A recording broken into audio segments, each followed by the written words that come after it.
Well, ever since I was a kid, I've had this gift. I can talk to machines. Just give me back my change. Thank you. And little did I know that it actually works on slot machines. So I was at the casino in front of my machine. Give me something good. Give me something good. Jackpot, $500. Ever since then, my services have been in high demand. I'm Audrey Gill, and that's my Grand Casino story. Well, I expand Ojibwe. Welcome to you. Anytime. Okay. Margaret, a lot of people say that gambling is a tax on the stupid. Is it that, or is it just sabotaging the schools? Can we start that again?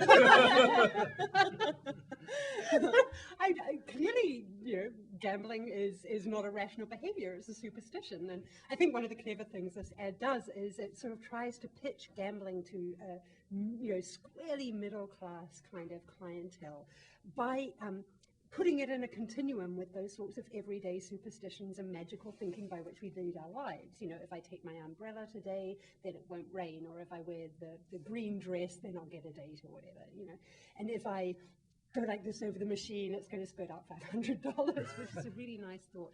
But, I think that what this ad is doing is trying to kind of domesticate gambling. I think it's trying to dissociate it from nighttime, from sleaze, from obsessiveness and risk and sex and all that sort of what happens in Vegas stays in Vegas sort of mentality. And it's trying to think of it as a very everyday sort of middle class pursuit. All the choices here were about that, her little, living room, her sofa top and her living, her flowers and the chirpy jazz in the background and the vacuum. It was all just trying to sort of make gambling safe, I think.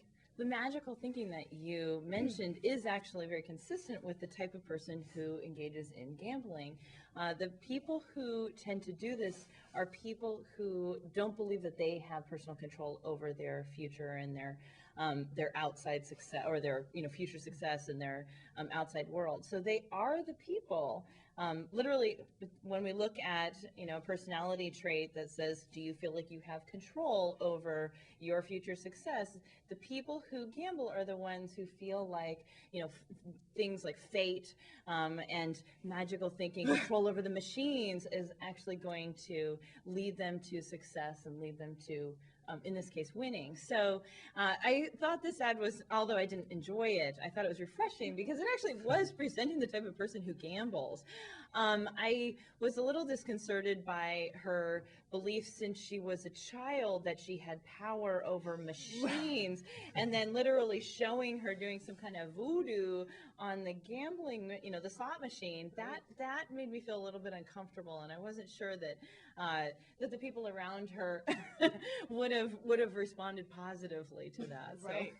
And what you said about domesticating gambling makes all the sense in the world to me now, because I was wondering who they were targeting, and it wasn't speaking to me at all.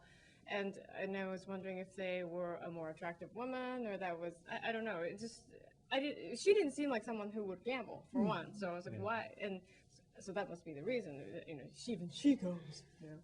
But what's weird about this ad is that it's clearly a fantasy. She's clearly not able to talk to machines and get coins out of her vacuum machine. How do we know, Nana? If you believe in it. But the literal claim is I can talk to machines, not that the machines listen.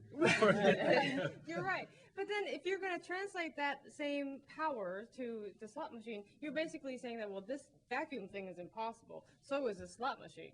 You know what I mean? Like, yeah, I mean, I think the domesticating gambling thing is brilliant, but my biggest problem is obviously when people go to casinos, they tend to lose money. Right. So it is taking the central truth and completely obscuring it. Beyond that, I think the funny, ironic thing is, yes, you move from the vacuum cleaner to the slot machine. Hanging out with your vacuum cleaner for hours in the evening is not terribly exciting. You go to a machine that's about as animated, in my opinion, the slot machine. I actually really quite like the set. I think she's a really engaging actress. I found her quite funny, and she had quite a nice presence. Maybe we're on very different wavelengths about this.